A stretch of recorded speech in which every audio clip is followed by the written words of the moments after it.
All right, so if you're not working on your test today, you're going to be working on this worksheet. All right, so homework's going to be to finish the whole thing. And if you are working on your test, I'll talk to you guys when you guys get done. All right.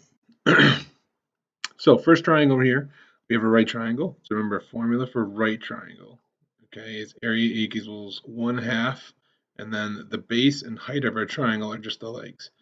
So it's 1/2 leg times leg here, okay? So for our formula, it's 1/2. This is our base right here, and there's our heights of the two legs, and then 5 times 12. So that's just 1/2 of 60, and then that's 30. And if there's no units listed, you can put U for units and then squared, so unit squared. You can also just put 30, and that would be also okay. And the second triangle, base and height is listed, so area equals 1/2 base times height. Remember, the base and height always have to be perpendicular, so look for that 90-degree angle. And this is 1/2 8 times 20, so half of 8 is 4. 4 times 20 is 80. And once again, if you want to, units squared. For the last one here, we actually don't have enough information, okay? So this one's not possible. And the reason why is it's not a right triangle, so there's no base or height listed, all right, because these sides aren't perpendicular. But, all right, for any triangle, okay, we can use this formula, all right, 1/2 AB times the sine of angle C. So if we have two sides, so AB here, two sides, here's A, here's B, and we need the included angle, all right, this R should not be here, all right, the included angle, angle C. So we need two sides and the included angle. So once again, two sides and the included angle, we can use this formula. So A and B here, okay, represent any two adjacent sides, any two sides, they're always adjacent, okay? And then this is the angle in between. All right, it's the included angle. What we mean by included is it's in between those two sides. All right, and here's how it works. If I started with a triangle and I didn't have a height, so I had my angle measures ABC, okay, I have sides A, which is across from angle A, I have side C here, which is across from angle C, okay, and B, which is across from angle B. What I could do is use this angle C, and we're going to calculate the height using trig here, okay? So in this triangle, all right, we want to use the height, and we're going to use side B because we don't know how long this side is. I have no idea. Okay, I just drew the height down and it intersected side A, but I don't know how big. So this is the opposite side. Here's my hypotenuse. So the sine of C is going to be equal to the opposite leg over the hypotenuse, and that's equal to, so that means that, I'm just going to write it again here, that the sine of C, okay, is equal to H over B. And so if we just cross multiply here, right, we'll get H is equal to B times the sine of angle C. And our base here, remember if this is our height, H, right, that means the base is essentially the bottom side, which is A. So when I figure out the area of my triangle, and I want to use my area equals 1/2 base times height formula, all right, it's 1/2, the base is A, right? And the height, remember, we just listed right here, is B times the sine of angle C. And here's 1/2 AB sine C. All right, and it goes the same way if I'm using angle B, okay? So if I'm using angle B, right, we're just going to switch the letters out. So the sine of B is H over C, we cross multiply, and if I was using angle B, it's going to be 1/2, okay, AC times the sine of angle B. So I just use the other two letters for sides, and then the B is my angle. All right. So if you go to the next page here, all right, the formula is 1/2 A base times height when the height and base are given. When it's not given, we're going to look for two sides in the included angle. Okay, K is our area variable. It stands for area here, but we can just use area of the triangle again. And then it's, if we're using angle A, okay, it's 1/2 BC times the sine of A. All right. If we're using angle B, all right, it's going to be 1/2 AC times the sine of B. And if we're using angle C, it's 1/2 AB times the sine of C. All right. So just remember, if we're using angle A, the other two sides are the letters we're going to use. So number one, find the area of triangle BAD. So we're just going to draw a triangle, okay? And we'll label our sides as B, A, D, just going around in a circle there. So BA is 8, okay? AD is 6, and angle A is 150 degrees, not drawn to scale, obviously, okay? Now remember, those letters are just position holders. So the formula for my area of the triangle, now I don't have a height, so I'm going to use 1/2 AB times the sine of C.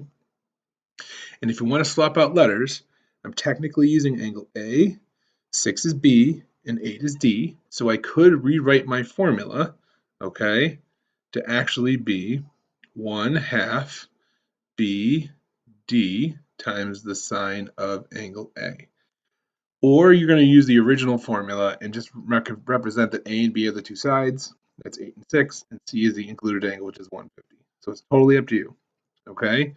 So when I substitute in, it's 1/2 B, which is 6, times D, which is 8, times the sine of that angle, which is 150. Careful, the 1 got written over by the circle there.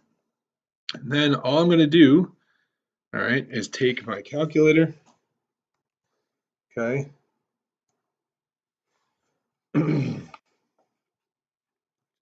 Step over here. All right, and we're going to do 0.5 for a half times 8 times 6 times the sine of 150, and we end up with that one. And so the answer here is just 12. All right, and once again, if you want to put it unit squared, if we just want to leave 12, that's totally fine. Once again, I don't know why these R's, these R's here, the capital R's here mean angle. For some reason, the worksheet just turned into that. I think I fixed it on your worksheet, but just keep that in mind here, okay? Given triangle ABC, once again, we're going to go ahead and draw our triangles. There's A, B, and C. AB is 6, BC is 9, angle A is 60, angle C is 80. All right, we want to find the area. So we don't have a height. So once again, we're going to use our 1/2 AB sine C formula, and I'm using this side here, which is 6, this side, which is 9, so I need this angle, which is in the middle here, okay? And so we have two angles here, 60 and 80, which add to 140.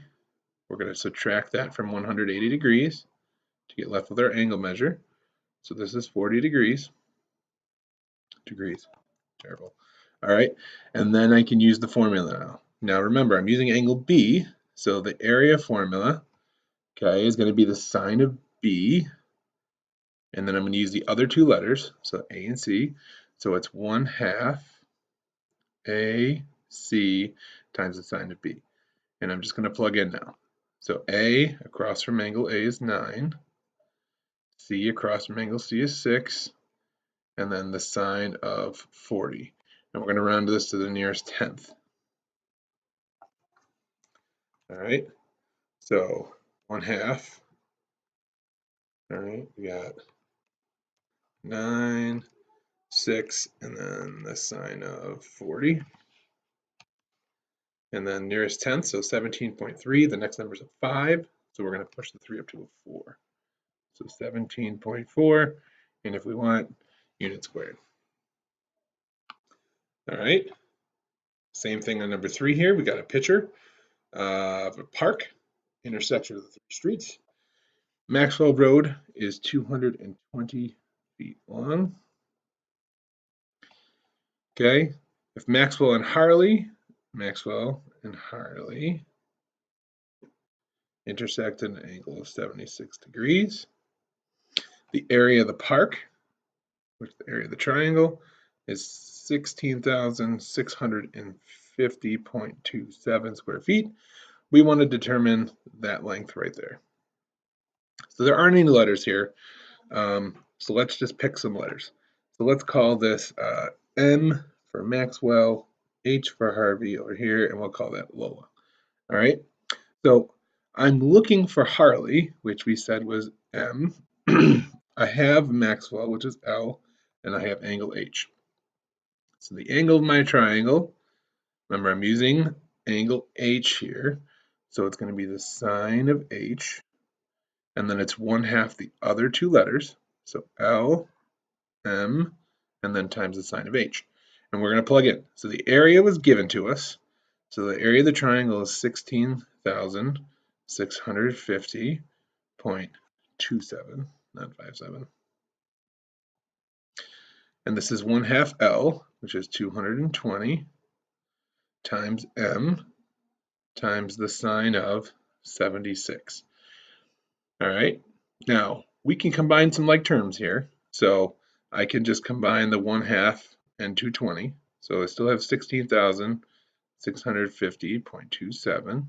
And this is 110 M times the sine of 76. And I could use the calculator. I don't want to round early. The sine of 76 is not a fun number. Like, I don't want to write this down. I don't want to have to, and I can't round it yet because it's not the end. We're going to leave it as this. So all we have to do now is get M by itself. That means I want to move the 110 and the sine of 76, and I want to divide this out. Not subtract because I'm multiplying, so I want to divide this from both sides, okay?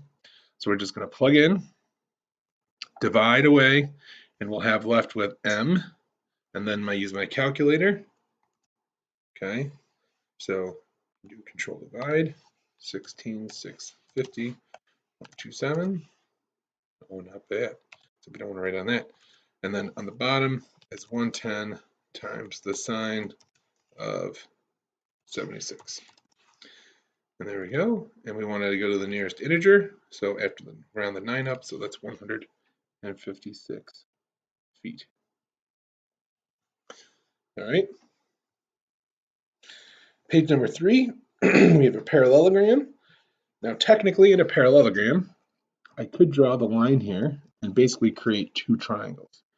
Now a parallelogram means that this side is going to be x because these are equal, okay? And this side is going to be 8. And also this angle is also going to be 100. So really I have two triangles that are congruent to one another here. So when I want to find the value of x to the nearest tenth, all right, all I really need to do is use the area of this one triangle right here, okay? And since there's two of them, the area of this triangle is going to be 50. Now I have a problem still. If I go back to looking at the original question with nothing written down, you don't have to erase that. I'm going to bring it all back in a minute. There's no height, right? I don't have a height of my parallelogram, so I can't just like do my formula 1/2 base times height. So I have to treat this question like two separate triangles. So we have this triangle here, okay? And really we're going to focus in on this guy, all right? I know the area of the parallelogram is 50, but the area of this, and I'm going to go back and mark the original stuff so that you guys have x, 8, right? 100, okay, shaded. So the area of my triangle I know is 25. It's half of the parallelogram, all right? So what we're going to do now is use our formula. So here's A, here's B, and here's angle C. So the area of my triangle formula, 1/2 A, B times the sine of angle C, and now I just plug in. So 25 is equal to A, we said was 8, B is x, and then times the sine of 100. All right, so same thing. Let me just clear out the S for sine here. Sine of 100. So we can still do half of 8, so 25 is equal to 4 times x times the sine of 100. Divide out by 4 sine 100. And that's going to give us our answer for x. Okay, so calculator, control divide, 5 over 4 sine 100. And we're going to the nearest tenth, so that would be 6.3. All right. Question 5, find the area of an equilateral triangle. So the area of my triangle, and remember, if it's equilateral, that means all sides are equal, okay? And all the angles, because all the sides are equal, all the angles are also equal. And that makes all of them 60, because remember, 180 divided by 3, well, don't get too small. Don't get too small, go the other way. All right, is 60. And one of the sides is 4. So we have the same problem we had before. No height drawn. Technically, I could draw the height, right? Consider this 2 and go figure it out. But it takes too long, guys. We have a more efficient method now. We have our formula. 1/2 AB times the sine of angle C. So there's my angle, there's A, and there's B. Okay? So A equals 1/2 4 times 4 times the sine of 60. One more time, we're going to nearest thousandth. Remember, thousandth has 3 zeros, so we want to run to the third decimal place. Okay.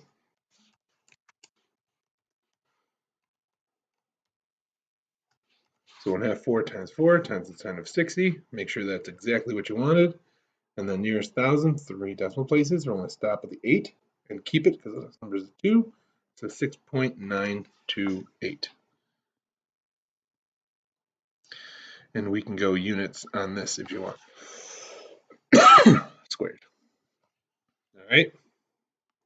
Last question on the page. I want to find the area of the hexagon below. Now for this question, all we're going to do is essentially cut this regular, the area of the hexagon, it's going to be regular, into 6 equal slices, and just find the area of one slice times 6. Now when I cut my pizza up like this, these angles here are all going to be equal, okay? So 360 degrees all the way around the circle gives us a 60-degree angle here. All right, and because we know the radius is 6, I essentially have this triangle right here, okay, with side lengths of 6. This is also a radius, so this is 6, and my angle in the middle is 60. So I have the same thing here, guys. Here's angle C, here's A, here's B, and now I'm going to bust out my formula. Area equals 1/2 AB times the sine of the angle, so the two sides of the included angle, 1/2 times 6 times 6 times the sine of 60, and we're going to go nearest hundredth, so 2 decimal places, so 0.5, 6 times 6 times the sine of 60. Okay, next number is an 8, so the hundredths place is going to go up to a 9, so 15.59. All right. And it doesn't say the units, so we could just say units squared. So for homework tonight, I want you guys to finish up page 4 here. All right. So draw the pictures if you need to. For this one, you're going to have to use some law of sines to figure out this side, and then see if you can finish it off, guys. All right. Have a great day, and I will talk to you guys on the flip side.